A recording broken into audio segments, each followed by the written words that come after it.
Hello, my name is Nancy Graham, and I'm coming to you today from Montgomery, Alabama, in the United States. And I'm going to be reading a paper on the value of singing what we call by heart. Songs have long been the means for people to create and celebrate their identity. It's a human thing, according to hymn writer John Bell. As any singer knows, the act of singing the song produces a spiritual connection with the surrounding situation, be it the open air, a classroom, or a house of worship. During this time of pandemic anxiety and confusion, singing has been effectively banned as a colossal conduit for infection. There's been much discussion, anger, and disbelief with the constraints placed upon this social and singular method of communicating. The body of this paper deals with this aspect of humanity and its agency. Though we are all inactive at the moment, none of the means for effective social connection to spirituality through singing have changed. The evolution and development of music making and its relationship to language and the metaphysical have puzzled and challenged researchers of all scientific disciplines. Darwin's observations on music making deal mostly with the sounds of a variety of species made during what humans would term highly emotional times, like danger, mating, or defending their young. He suggests that a deep principle of inherited associations enable musical tones to call up strong emotions of a long past age, however vague or indefinite. Darwin proposed that the evolution of singing and that of language were closely related. He thought that speech evolved from singing. Within the modern sciences, studies in music making have been numerous but hardly conclusive. In his book, A Million Years of Music, Gary Tomlinson states, musicking came about via capacities that enabled the formalization of proto-music, proto-language, and proto-discourse.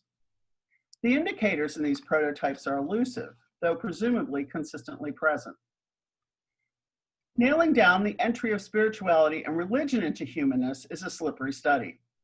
The British anthropologist Maurice Bloch offers that transcending sociality requires the ability to live largely in the imagination, and trying to explain religion is a misguided enterprise. What needs to be explained is the nature of human sociability, and then religion simply appears and is an aspect of the imaginative power that cannot stand alone.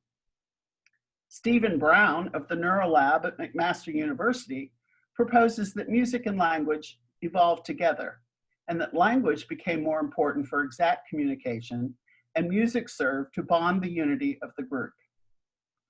Initially, singing in church services was a liturgical function engaged in by the priests, monks, and other religious.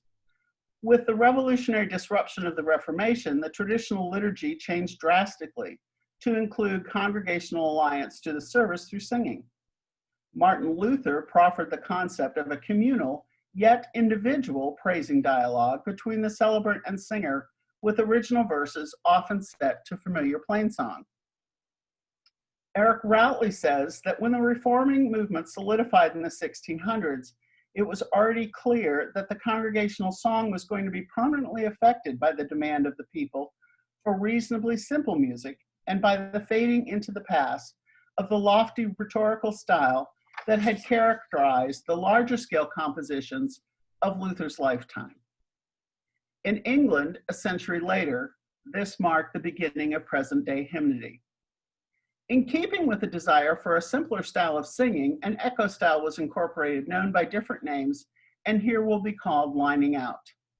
A leader, or precentor, sings the first line of a psalm, hymn, or spiritual song, and the congregation repeats it. This method continues through all of the verses, which leads to very long periods of singing. The singing, to the observer, or the uninterested, was doleful and pedantic, though containing an inclusive spirituality that lingers today. It was John Wesley in the 1700s who first publicly demanded that Christians attend to their spirituality by singing. In select hymns with tunes annexed, Wesley gives a strong indication of his feelings toward hymn singing and foretells the fervor of the camp meeting songs in the Second Great Awakening. At the beginning of his hymn book, Wesley lays out 7 directions for singing, most of which speak to releasing the spirituality from the human pitfall of vanity. The wording is colloquial, direct, and even humorous. This list is still in the opening pages of the official hymnal of the United Methodist Church.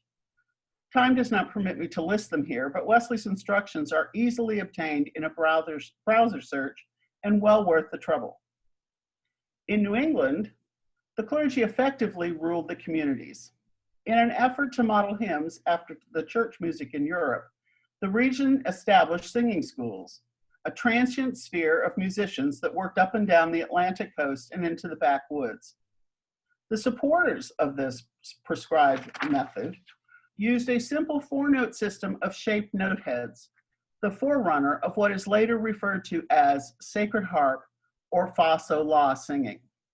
Though this practice continues worldwide, it was nearly snuffed out by the efforts of one many know as the father of music education. Lowell Mason was one of the most influential church musicians and teachers of the 19th century. His initial music education was obtained near Boston from the previously mentioned singing schools. Looking to the European musicians who had flooded American cities for support, Mason pronounced the revival tunes and spirituals as crude and lewd folk hymns that did not establish the correct tone for truly spiritual and devotional singing.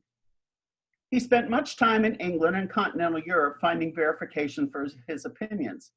In 1837, he published a hymnal, the Sacred Harp or Eclectic Harmony. This featured hymns and anthems using shaped note heads, but with the European 7-pitch psalmization. In contrast to Wesley's mere 7 instructions, Mason includes 23 pages of technique to produce the desired and proper reverential product. Publishers immediately followed this volume with a round note edition. Large city churches rapidly approved and implemented Mason's instructions and European influences, casting aside the roughness of the American folk style. Concurrently, Mason introduced his methods to the public schools in Boston, and by the end of the 19th century, the rest of the country had followed suit. The fa sol la books and their defenders were pushed into the rural areas and the southern states. Mason's influence is still felt today in public schools and the choral music ministries of major denominations. His method is solid, but music education in the present culture does not have the strength and support that it enjoyed 100 or more years ago. However, it still uses the Mason blueprint. Global mobility, technological advancement, and lack of funds have all played their part in changing music appreciation into a passive amusement rather than an active creative art. In the last 10 years, a new term has hit music education circles, paperless singing. This teaching style is a contemporary term that combines the ancient and common music of the people, and the result is a spiritually driven and spiritually received form of music making. It's certainly not new, and in practice throughout the world, encouraging the same orality used for millennia in any folk culture. The rebirth of this method in the English-speaking communities can redirect attention toward the benefits of group singing, building a cohesive spiritual community where none existed. Paperless singing is often featured at 21st century music conferences and workshops. To the uninformed, this is an ambiguous term begging clarification before enrolling. To the curious who just show up, they're often surprised that they enjoy this new singing style. The irony is obvious. After roughly 300 or 400 years of embellishment through technological advancements such as printed scores and digitalization, paperless singing is simply recognizing spirituality through the human voice. Clark Terry, the jazz trumpeter, said that successful musical communication is achieved through imitation, repetition, and assimilation. This is the credo of effective paperless singing. The challenge today lies in encouraging non-musicians to join in the song that has been the realm of reading musicians for so long. Current advocates of this approach are Alice Parker and John Bell. Another, Donald Schell, founder of Music That Makes Community, says this: people today still want to sing, even those, and maybe especially those, who call themselves non-singers. Non-singers hope something can replace their shame at what they can't do with a freedom and renewed desire to sing. Certain types of compositions are more suited for this teaching method, and some retooling of technique is necessary for the leader. Songs with simple melody, taught phrase by phrase, layered songs with 2 or more parts, rounds and canons, call and response and echo songs work well. This last type is the easiest to teach, as the leader sings a line and the congregation repeats it back. Actually, executing this approach can be a little daunting, as it's different from the traditional methods of directing or conducting. Like the others listed above, Shell has a list of tenets to help this. Prepare. Sing more, explain less. Set the appropriate pitch. Teach with more than your voice, using hand and face gestures. You are a facilitator, not a conductor. Your confidence is infectious. Song leading builds relationships. Share authority with the singing community, and keep singing. In the U.S. state of Tennessee, a diverse group of 30 to 100 people gather for worship and a meal every Thursday night. This practice has existed for nearly 20 years in a Midtown Memphis Presbyterian church. The irregularity of this service is that it is not composed of members of the host church, but primarily filled with the men, women, and children with unstable housing in Memphis. The leaders of the service are all volunteer laypersons with an ordained minister who presides over the communion celebration offered every week.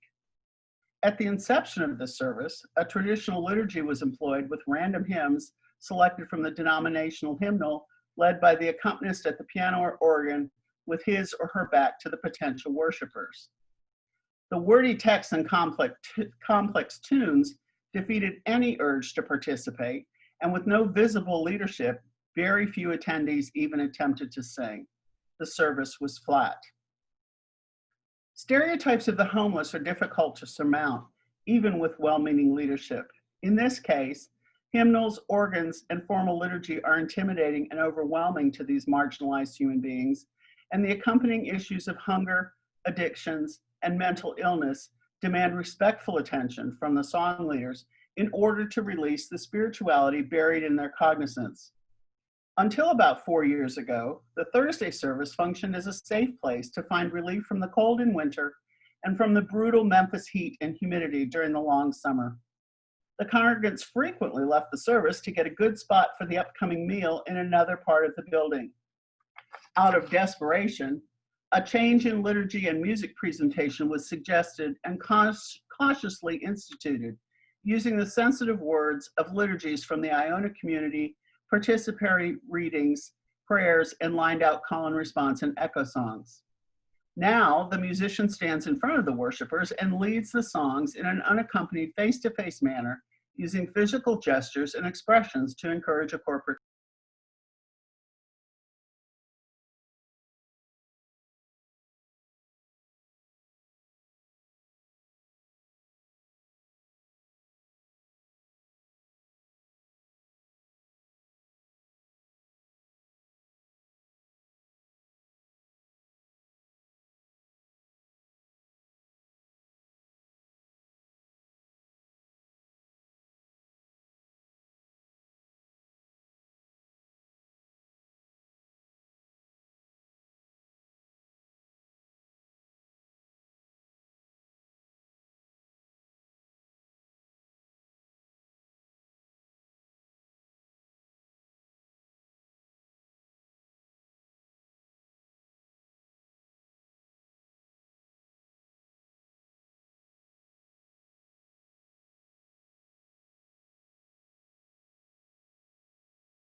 In the US state of Tennessee, a diverse group of 30 to 100 people